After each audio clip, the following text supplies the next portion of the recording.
Months after a state-funded care provider collapsed under fraud allegations, KARE 11 investigates finds disabled Minnesotans with no place else to go. They are living in dangerous conditions with no care, no oversight, and little hope. Here's investigative reporter AJ Legault with the latest chapter in Housing Hustle. Oh, hi, boo. Inside this apartment, a months-old baby girl, surrounded by uncertainty, despair, and fear. I'm scared. I don't want to be out in the streets with my baby. Rochelle Smith knows all too well what it's like to be without a home. I was homeless before I came here. And she's now living here on borrowed time. I feel used, I feel violated, I feel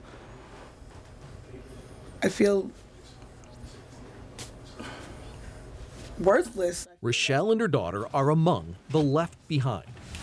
People with disabilities abandoned by their caregivers in this St. Paul apartment building. Living at the intersection of Minnesota's fraud and growing humanitarian crises. It's been like a bomb dropped on me. It's just a nightmare. Michelle Dorman has brain injuries. She needs daily assistance, but for months, she says, no help has come. And she too fears she'll soon be homeless. I have nowhere else, to go. Can we get assurances of continuity of care? It's March 16th at the Capitol, and a committee chaired by Senator John Hoffman has summoned Governor Walz's commissioner, Shireen Gandhi, and other top leadership at the Minnesota Department of Human Services. KARE 11 AJ Legault did on the woman who lives with autism, that they evicted her from her apartment. The hearing came in the wake of KARE 11 investigations that exposed both millions of dollars in suspected fraudulent billing to Minnesota's Integrated Community Supports, or ICS program, and also vulnerable people. We're here for the eviction. Left without care, some even made homeless. Buy house, $100. As provider organizations subject to fraud investigations collapse. That haunts me. Our leadership team is here today to assure you that we are working very hard at DHS on continuity of care. For months, DHS has told both lawmakers and KARE 11 that they have a process for safe transitions for people who lose service due to fraud by their providers. We wanted to know, is that process working? We met up with Ashray Gupta. He's the owner of the St. Paul apartment building, which was leased out to an ICS company, now accused of fraud, and is still home to several of its clients. We've tried reaching out to DHS multiple times, the city, the county, and no response. He invited us on a tour to see what the state's continuity of care looks like on the ground.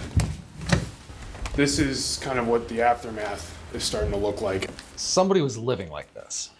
Correct. Or at least once we entered the unit, this is what we saw. There's feces everywhere. Exactly. Like, the question is, when did Ultimate move them in and how long were they neglected for? Ashray leased the entire building to a state-licensed ICS company called Ultimate Home Health Services, which subleased apartments to disabled adults in their care.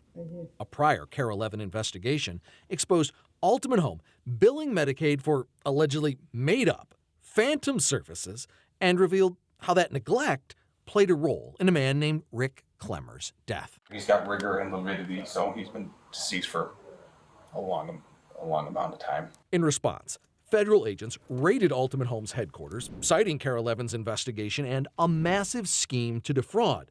The state suspended them from billing Medicaid, and overnight, the company disappeared. They were using this space as their office. Left behind, a building full of disabled clients in the dead of winter. I think it was negative 40 degrees the week we found out this was all going on. While some residents were able to find new housing on their own and move out, others were stuck. No staff, no support, no system stepping in. I'm lost right now. I don't know where to go. It's pretty bad.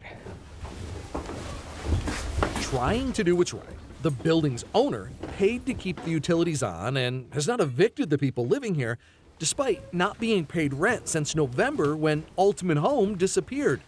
But he says it can't continue. For months, conditions have spiraled. You can't just let everything fall on its face and expect it to solve itself. Oshry says the man in this apartment recently vacated, and this is how he'd been living. This was a vulnerable person who clearly wasn't getting help with their living situation. Exactly. Oh my God. Amid the debris, They left a bunch of their records here on the floor. a telling paper trail of Medicaid billing records. They reveal Ultimate Home was being paid $522 every single day to care for this person. That's pretty incredible. It's insane. A new state licensing report backs up KARE 11's prior reporting, finding Ultimate Home billed for hours of in-person care each day, but often only called to check in. And the people living under their care were at an imminent risk of harm. Hi, how are you? I'm AJ.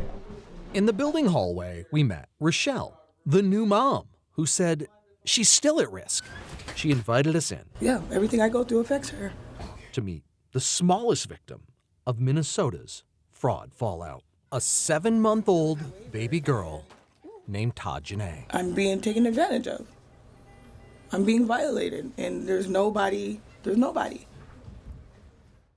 Law enforcement sources tell me the lead suspect in the Ultimate Home Health Services federal fraud case fled the country.